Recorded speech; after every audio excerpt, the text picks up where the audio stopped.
No home wanted a widow like me, human, but all I wanted was warmth, and he gave it.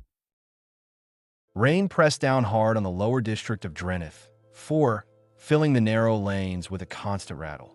It was the kind of rain that got into everything, coats, boots, even the air you breathed, and it never seemed to stop. The streets here were built from uneven black cobblestone, slick with puddles that reflected the faint shapes of neon signs hanging from sagging awnings. The smell was a mix of wet stone, fried oil from street vendors, and the sour tang of runoff from rusting drainage pipes.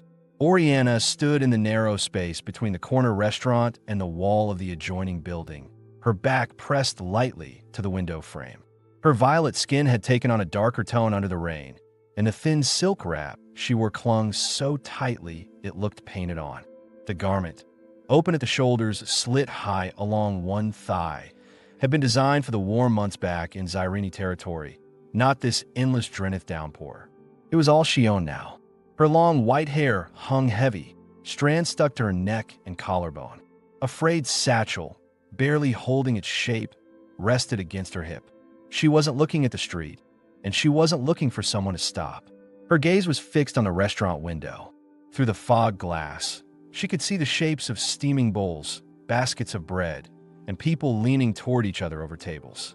Her eyes tracked each serving tray that left the kitchen, following it to its destination as though she were mapping the room in her mind. She didn't move closer. She didn't knock. She stood still, breathing slow, each exhale leaving a faint mark on the glass. She had been in Drenith for 3 weeks.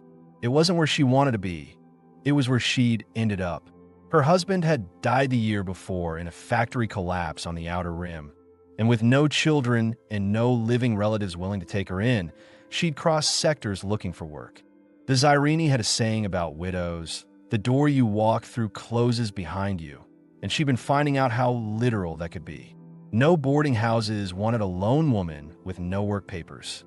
No employers wanted someone with the kind of accent that marked her as an outsider. The rain didn't stop, and neither did the rejections. Inside, Miles Sorrell sat at a corner table, his chair angled toward the wall so he could eat without having his back to the room. His meal was half finished, the tea cooling beside him. He'd been an archive restorer for the last 9 years, working mostly on salvaged maps and manuscripts for private collectors. It wasn't glamorous, but it kept him away from the politics of Drenith. And let him live quietly above the old music hall where his workshop was. He preferred it that way, quiet, predictable, under the radar. He had noticed her as soon as she appeared outside the window. You couldn't really miss her, tall, violet-skinned, soaked through, but it wasn't just her appearance. Most people who lingered outside were loud about it, tried to draw attention before they lost their nerve. She didn't seem to care if anyone noticed. That made him wonder whether she wanted to be helped at all. A couple sitting near the window finally noticed her, their conversation breaking for a moment. The woman frowned, then turned her body so her back faced the glass. The man followed, speaking a little louder than before. Miles saw Oriana's jaw shift, a small clench, before her face went expressionless again. He weighed his options while finishing his tea. He could leave without getting involved, and that was the safe choice. He'd done it before. Helping someone meant bringing them into your life, and he'd spent years making sure his life stayed controlled, small. But there was something about the way she wasn't asking, wasn't pushing. The restraint in it pulled at him. When he stood, he did it with decision. He placed a few credits on the table, pulled his coat collar higher, and stepped outside into the downpour. The sound of the rain hitting stone was louder now. The restaurant's warmth cut off the moment the door closed behind him. He stopped beside her, close enough to hear the small drip of water from her hair to the cobblestone. Up close, her eyes were paler than he'd expected. Aquamarine, clear even in the dim light. She didn't flinch at his sudden presence. No home wanted a widow like me, human, but all I wanted was warmth. Her voice was steady, the kind that didn't ask for pity. He didn't offer coins or food in the street. "Follow me," he said, and turned away before she could answer. She hesitated only a second before stepping into motion, her satchel bumping against her hip with each stride. They moved through side alleys where the rainwater ran in thin rivers toward the drains, past the shuttered fronts of closed shops. The sound of the main road faded behind them. He stopped at a narrow metal door set into the base of the music hall, its paint long peeled to dull gray. The lock clicked open, and they stepped into a stairwell that smelled faintly of old varnish and dust. The air inside was warmer, though not by much. 2 flights up, he pushed open a door to his loft. It was wide, low-ceilinged, lit by 3 brass lamps that cast steady light over shelves of rolled maps, stacks of papers, and an old iron stove glowing faintly. The smell of dry paper, wood polish, and the last pot of tea filled the space. Oriana stayed just inside the door, scanning everything. The bed pushed against the far wall, the small table beside the stove, the worn rug underfoot. Her soaked wrap clung to her skin, and steam began to rise faintly from it in the warmth. He removed his coat, hung it near the stove, and set a chair close to the heat. "Sit," he said. "Get warm." She didn't move right away. He could see the calculation in her eyes, whether sitting would mean owing something she couldn't pay back. Finally, she crossed the room, her movements slow, deliberate, and lowered herself onto the chair. He placed a towel on the table beside her. She took it without a word, began drying her hair in measured strokes. "You live alone," she said, eyes flicking toward the far side of the loft. "Yes," he replied, pouring hot water into a ceramic cup. "And you?" Her hands paused for a moment. There was a we. Not anymore. She didn't explain further. He set the cup in front of her. The steam rose between them, warm against the chill in their clothes. They didn't speak again for a while. The rain outside beat on the roof, but in the loft the air was still. Rain thudded on the roof in a steady sheet, and the stove ticked as it threw out dry heat, the kind that made damp cloth loosen from skin and the smell of wet street fade into paper and tea. And Oriana held the hot cup with both hands because the warmth pushed past the ache in her fingers and into her chest, while Miles watched the color return to her cheeks and told himself to slow down, not to fill the quiet with questions he couldn't take back. He cleared counter space near the sink, rolled up his sleeves, and set a pot on the stove. The cupboard held dried noodles, preserved greens, salted meat, nothing fancy, but enough to make a real meal, and the way she tracked each movement said she needed the certainty of seeing food turn into dinner right here in front of her. "Are you allergic to anything?" he asked. "No," she said. Then after a beat, "Thank you for asking." He sliced, stirred, and let the broth come to a gentle boil. The loft warmed all at once, steam fogging the nearby lamp glass, and the silk at her shoulder loosened where it had dried, sliding a fraction. She noticed, adjusted the wrap with a small, calm motion, and didn't hide from his eyes. He set a bowl in front of her and waited until she tasted it. She ate with measured control, not fast, not greedy, but she did not pause between bites. When she finished, she folded her hands at her lap to keep from lifting the bowl to her lips, a habit from places that punish need. "You're waiting for the price," he said. "I'm waiting for the rules," she answered. "Simple ones," he said. "You're safe here. You don't owe me anything you don't choose. If you stay, you help me with work, I pay you for it, and we see if this arrangement makes sense. If it doesn't, I'll help you find a better one." She held his gaze, testing for soft spots. People say that when they want something. "I want quiet nights and steady hands on fragile paper," he said. "I want someone who won't steal my inks or sell my clients' names. If you can read, even a little, you'll be worth more to me than any hired porter." "I can read," she said, then added, as if she knew it needed proof, "Zyrene script, Alan Trey glyphs, and the common tongue, formal and street." That turned him. It was the first clean piece of luck he'd had in weeks. "You can read Alan glyphs?" "If they're not ceremonial," she said. "The old carved forms are different." He went to the work table, pulled a shallow wooden drawer, and brought out a cracked leather folder. "Shipment came in this morning," he said, laying out 2 flaking charts and a thin ledger bound with twine. "The client thinks these are planetary surveys. The margins say otherwise, but I can't place the dialect." She reached for the ledger with careful fingers, the kind that respected brittle edges. As she turned the first page, her posture changed. The watchfulness shifted into attention, her shoulders squared, and her brow eased like a muscle remembering work. "This is not survey," she said. "It's a route book for water rights auctions on outlying farms, probably third sector colonist era. The stamp here," she touched a faded seal, "is a registry mark for temporary pipelines." Miles felt something settle in him, a click of purpose. "You're hired," he said, and the relief he heard in his own voice surprised him. He'd told himself he helped her because she had stood in the rain without begging, because decency demanded at least one person in a room look up, but the truth came clear now. He needed help, real help, and he was tired of working alone with ghosts for company. She looked from the pages to him. "Hire means paid," she said. "Paid," he confirmed. "Fairly." And fed.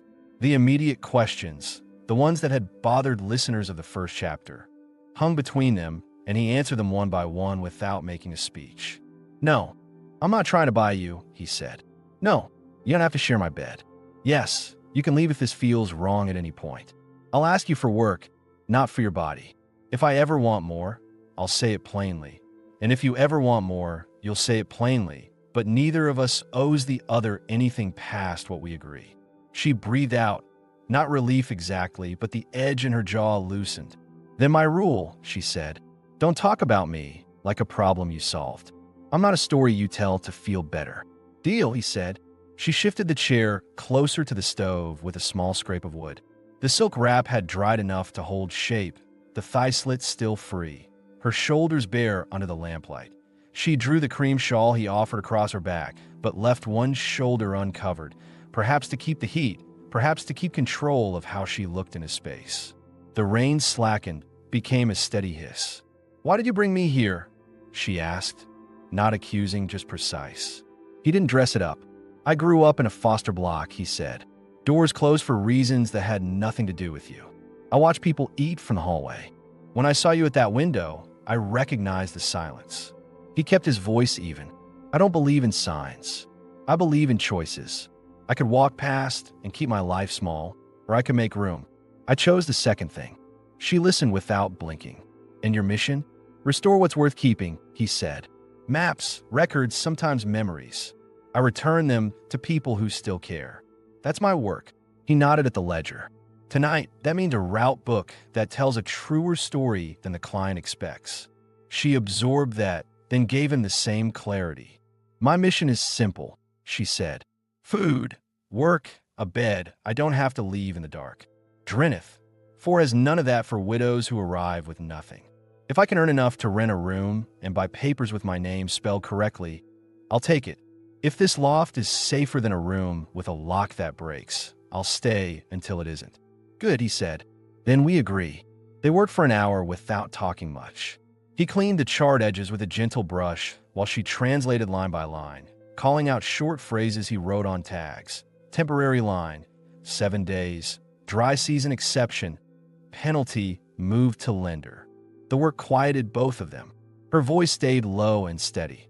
His hands stopped their small, restless habits. When the clock on the wall reached the mark he used for sleep, he set down the brush. "The bed is yours," he said. "I'll take the couch."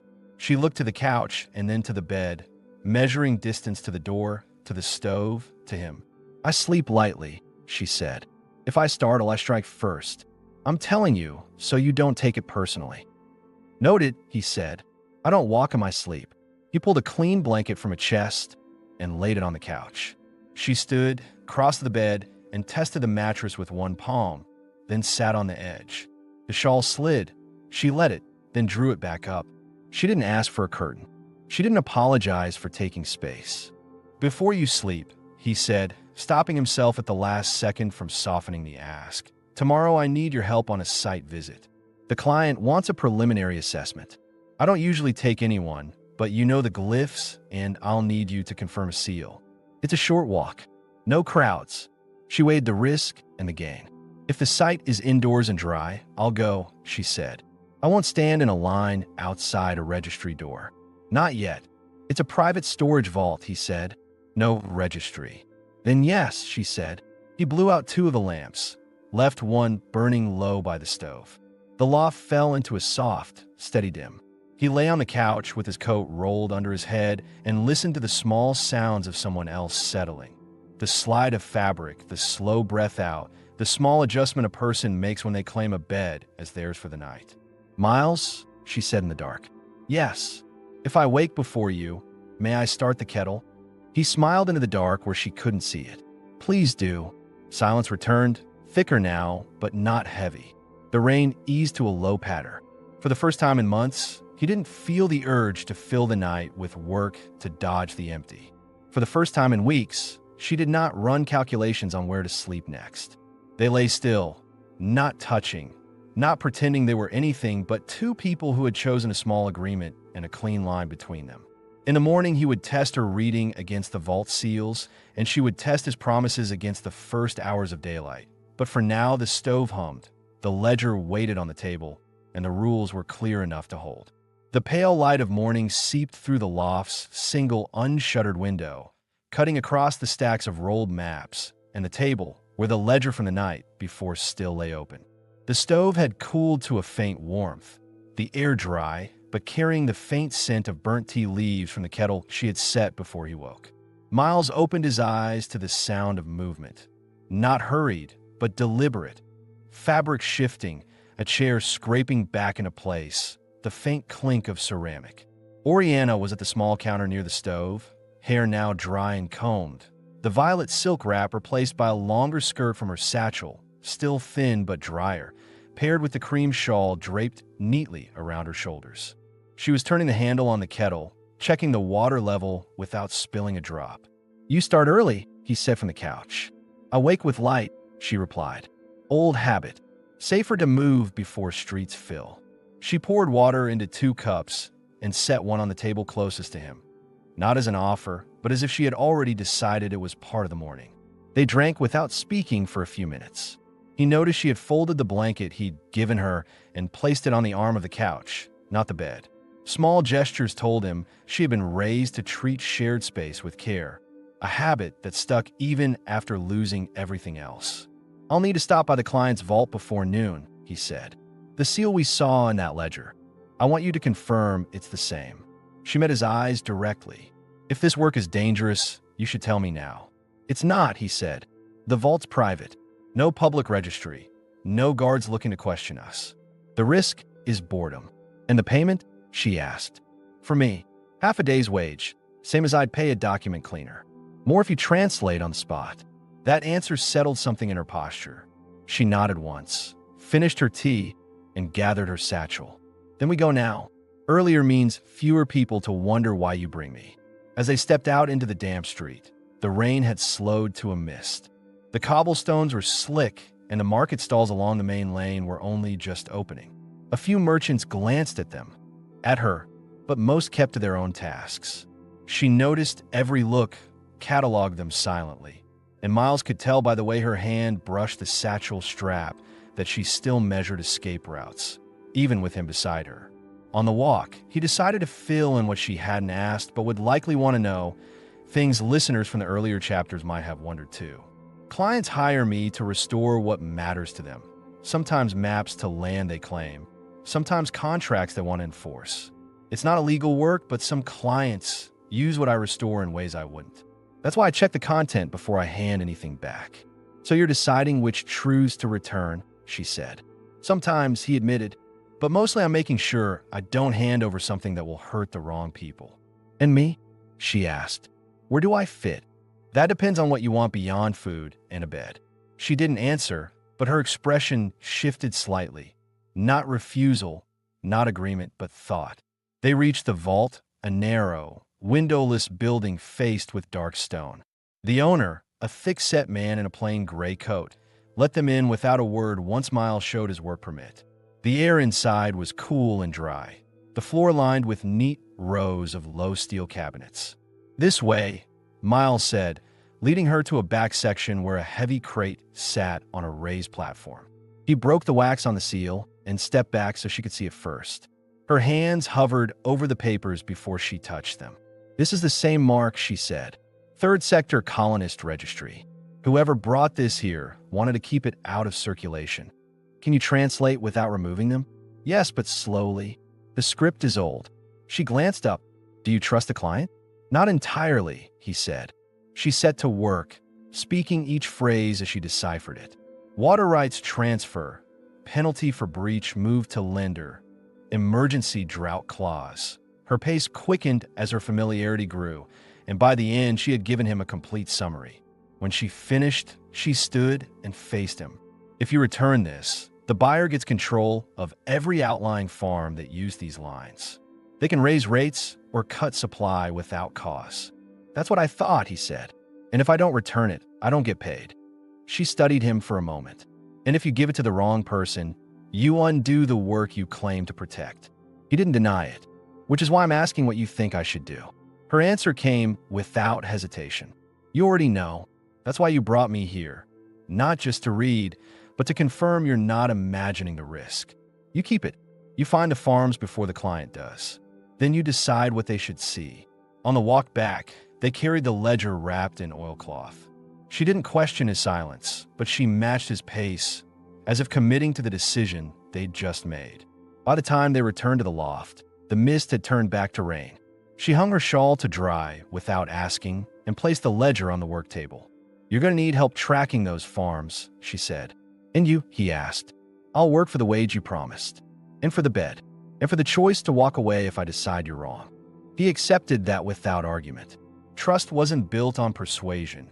It was built on terms both could live with. That night, while he prepared a simple meal, she stood by the stove, the heat bringing out a faint shimmer in her skin. She didn't try to fill the quiet, but she didn't withdraw either. The distance between them was no longer guarded in the same way. It wasn't trust yet, but it was the start of something that could survive the rain. The rain was harder that night, drumming on the roof until the metal sheets vibrated faintly under the sound. Miles had spread maps across the work table, each one marked with thin ink lines connecting the names of outlying farm sectors. Oriana sat on the far side of the table, her chair pulled close enough that the lamplight caught the edges of her hair and the smooth planes of her face. They had spent most of the day cross-referencing the names in the ledger with old maps from his archive, searching for farm holdings that still existed under their original registry seals. Out of 20 entries, 11 were still active. That's over half, she said, eyes on the paper. If your client gets these rights, the farmers lose control. They'll be forced to sell or go without water. I know, he said. The question is how to keep the information from reaching the wrong hands without making myself a target. She looked up, studying him for a moment before speaking. You're already a target. The client will notice the delay. Her bluntness hit the point he'd been avoiding all afternoon. He leaned back, rubbed a hand over his jaw. Then we need to move before they ask for the work. The stove's heat wrapped the room, carrying the faint scent of the broth simmering in the corner. She stood and crossed to it, lifting the lid and stirring slowly. In Zyrene law, she said, water rights can only be transferred if both parties sign in person. If that custom still holds in the outer farms, you have time. Miles's brow furrowed. I'll need proof of that. Documents. Witnesses. I can get you a name, she said.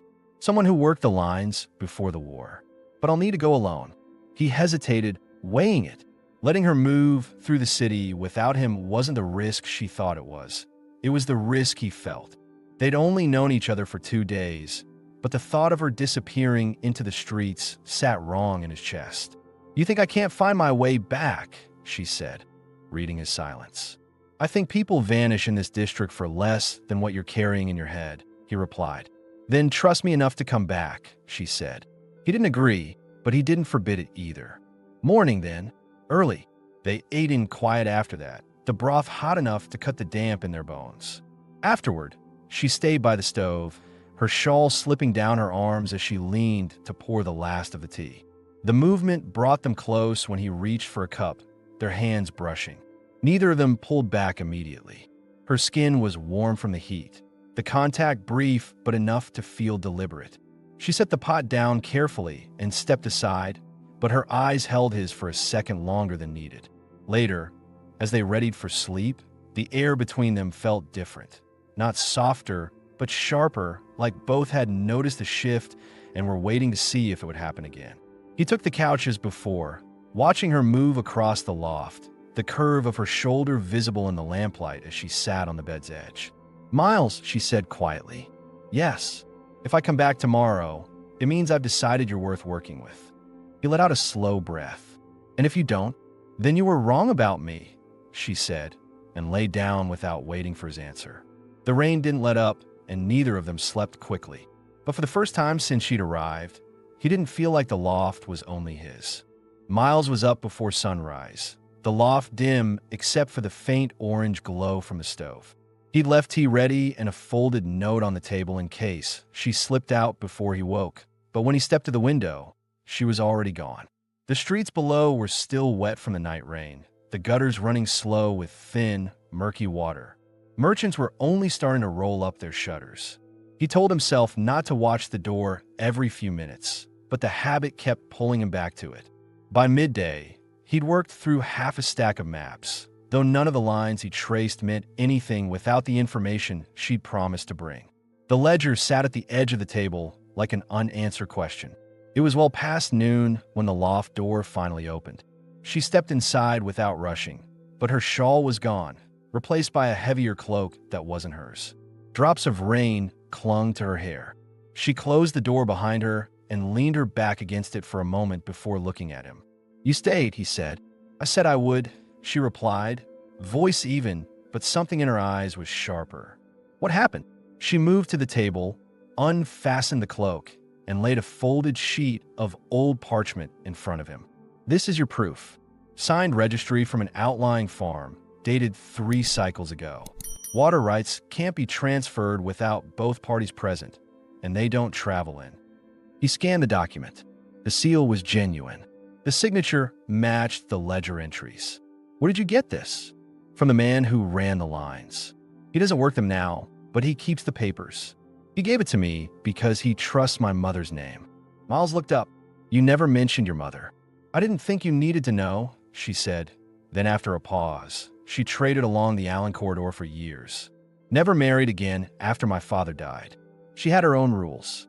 People respected her and owed her favors. It was the most personal thing she'd told him yet, and he knew better than to push too hard. So this man, you trust him?" "I trust that he hates the people your client works for," she said. "That's enough." He studied her face.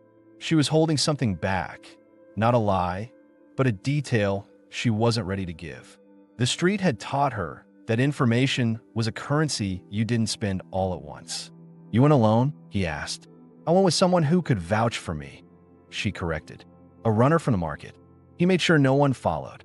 The thought of her relying on a stranger to protect her didn't sit well, but he forced his tone steady. "You could have been followed anyway." "Then they'd be here by now," she said. "They're not." He let go. "This changes everything. If we can get copies to the farms before the client acts, they'll be ready to refuse any false claim." Her eyes narrowed slightly. Yes, we, he said, without hesitation. "You found the proof. We move it together." That seemed to land differently than he expected.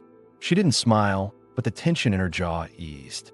The rest of the day, they worked side by side, making clean duplicates of the registry.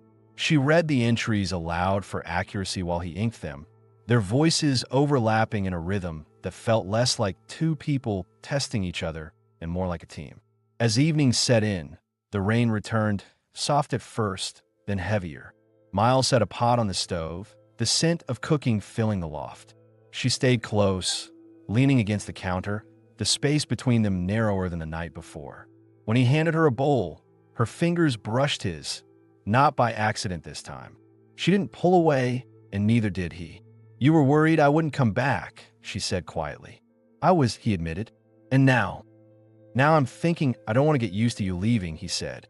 She held his gaze for a moment, then took her bowl to the table.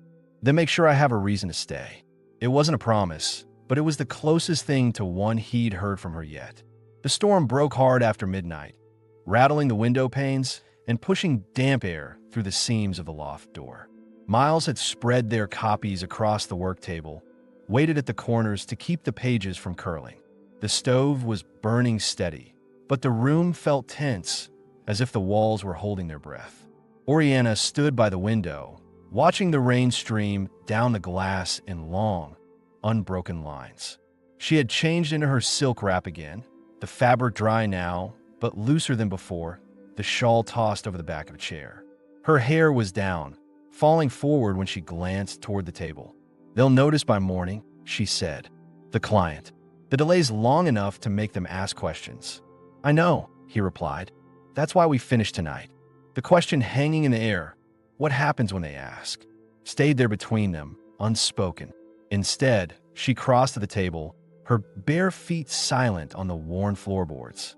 She leaned over one of the copies, scanning for errors. "This one's missing a mark on the seal," she said, pointing. He shifted closer to correct it, the tip of his brush moving in careful arcs. She stayed beside him, close enough that the heat from her skin cut through the cool air around them. He could smell the faint trace of tea on her breath, mixed with the sharper scent of rain that still clung to her hair. "You work like someone who's afraid to make a mistake," she said quietly. "I am," he admitted. "When the stakes are this high, I can't afford one." She studied him for a moment, her expression unreadable. "It's not just the work you're afraid of losing." He met her eyes, but didn't answer. The truth of it was obvious in the way his shoulders tightened. They worked in silence for another hour, the rain hammering the roof in uneven bursts. At one point, she moved to place another finished copy on the drying rack, and when she turned back, her hip brushed against his arm. Neither stepped back. "Why did you really bring me here that night?" she asked suddenly. "I told you," he said. "I saw you at the window." "That's not enough," she said. "You don't let people into your space. Not even the people you work for." He set the brush down, the ink drying fast in the lamplight. "Because I've been on the other side of that glass," he said. "Because I know what it feels like to have everyone look past you. And because—" He paused, his voice low but steady. "I didn't want to walk away from you." Her gaze lingered on him, searching for something. Maybe the edge of a lie, maybe the weight of truth. Whatever she saw, it softened her stance. When the last copy was finished, she gathered the stack, aligning the edges with precise fingers. "We'll deliver them tomorrow," she said, "before anyone can stop us." "Tomorrow," he agreed. The hour was late, and the rain showed no sign of ending. He moved to bank the stove for the night, but when he turned back, she was still standing near the table, the lamplight catching the line of her shoulder and the curve of her hip beneath the silk. "You don't have to take the couch tonight," she said, her tone even. He studied her for a moment, but her expression didn't change. She wasn't offering out of gratitude or pity. She was giving him a choice. He didn't move toward her, but he didn't refuse. "Only if you want me there," he said. "I wouldn't have said it if I didn't," she replied. The rain became the only sound as they prepared the loft for sleep. The bed was narrow, and the closeness was inevitable, but neither spoke about it. In the dim light, with the storm outside, the tension between them was no longer something either could pretend wasn't there. Tomorrow would bring the delivery, the client's reaction, and decisions they couldn't undo. But for the moment, they let the night stand on its own. The morning after the storm carried a damp chill that clung to the air long after the rain stopped. Miles was awake first, lying still in a narrow bed, while Oriana's breathing stayed slow and even beside him. Sharing the space had been less awkward than he expected. No forced closeness, no pretenses, just the steady warmth of another body through the night. He eased himself out carefully, set water to boil, and went over the plan in his head. By the time she joined him at the table, hair pulled back, shawl draped over her shoulders, he laid out the wrapped stack of registry copies. 3 farms before noon, the rest by end of day, he said. If we keep moving, no one will know what we're carrying. Until it's too late to stop us, she added, pulling on her satchel. The first delivery was to a 2-story farmhouse on the edge of the district's agricultural zone. The farmer, a wiry older man with soil still under his nails, read the document twice before looking up. This means they can't touch us without our say, he said, voice tight. It means they'll try anyway, Oriana said, her tone blunt but not unkind. But you'll have the law in your hand when they do. At the second and third farms, the reaction was the same, relief edged with suspicion. People here weren't used to strangers arriving with good news and nothing to sell. Each time, Miles watched the way Oriana held herself when she spoke, her voice steady, her eyes direct. She didn't beg for trust. She earned it in the way she laid the facts out and left the choice to them. By early afternoon, they stopped in the shelter of a covered stall to eat. The wind had picked up, carrying the damp smell of the river through the streets. "The last farm is the farthest," he said. "After that, it's all smaller holdings. They'll hear about us by then," she said, breaking a piece of bread. "If your client is paying attention, the delay won't be the only thing they notice." She was right. At the fourth farm, the man who opened the door wasn't the owner listed on the registry, and the way he glanced at the street before speaking told them he knew exactly what they were delivering. "You'd better leave before someone sees you here," he said low. "The people you're crossing, don't forget." They left without argument, cutting through side streets until they reached the loft again. The stove was cold, the air inside heavy from being closed all day. Miles locked the door behind them. "We'll finish the rest tomorrow, early." "Tomorrow might be too late," she said, setting the satchel down hard. "If they send someone to collect, they'll take everything, yours, mine, the farm's." He stepped closer, meeting her eyes. "Then we hide them tonight." Her jaw tightened. "You're still thinking like someone who works alone. You can't do this without trusting me fully." "I do trust you," he said. "Not enough," she countered. The space between them was small now, the heat from her body close against his. Neither moved back. Her eyes stayed locked on his, and he could see the guarded wall she kept between them shift, not gone but thinner. "What do you want me to say?" he asked quietly. "That you need me," she said, the words firm, almost a challenge. "I need you," he said, and it wasn't a concession. It was the truth laid bare. Her shoulders eased, the tension giving way to something heavier, more certain. When she reached up and touched his jaw, it was a deliberate choice, not an accident. His hand found her waist, the silk warm under his fingers. The kiss, when it came, was unhurried but without hesitation, the kind born not from impulse but from days of decisions that kept pulling them closer. When they finally stepped apart, she didn't look away. "Then let's finish this together," she said. They worked late into the night, hiding the remaining copies in sealed map tubes and marking them for farms outside the district. The sound of the storm was gone, replaced by the quiet rhythm of their movements in the lamplight. The barrier between them had shifted for good. The morning came cold and bright, the kind of light that made the wet streets shine like glass. Miles and Oriana left the loft before most shops had opened, the last of the sealed map tubes in his satchel. Neither spoke much as they moved through the narrow lanes. The day's work had a finality to it, and both knew it. The first 2 deliveries went without issue. Farmers took the documents quickly, some offering thanks, others simply nodding in grim understanding. By midday, only 1 tube remained. It belonged to a farm far enough outside the main district that the air carried the faint scent of soil and cut grass instead of river damp. When the last copy changed hands, a quiet relief settled between them. The client might still come looking, but without the originals and with the farms already armed with proof, there was nothing they could take without a fight. On the walk back, Oriana slowed her pace. "You've done more than save their water," she said. "You've given them a reason not to be afraid." "We," he corrected, "couldn't have done it without you." She gave a small, dry laugh. "You wouldn't have tried without me." Back at the loft, Miles locked the door and dropped the empty satchel onto the table. The space felt different now, not just his, but theirs. The stacks of maps, the stove, the bed in the corner, all of it had been part of a life he'd kept closed to everyone. Now it was shared without hesitation. Oriana set her shawl aside, moving to stand across from him at the table. "So," she said, "now that your mission's done, what happens to me?" "You stay," he said simply.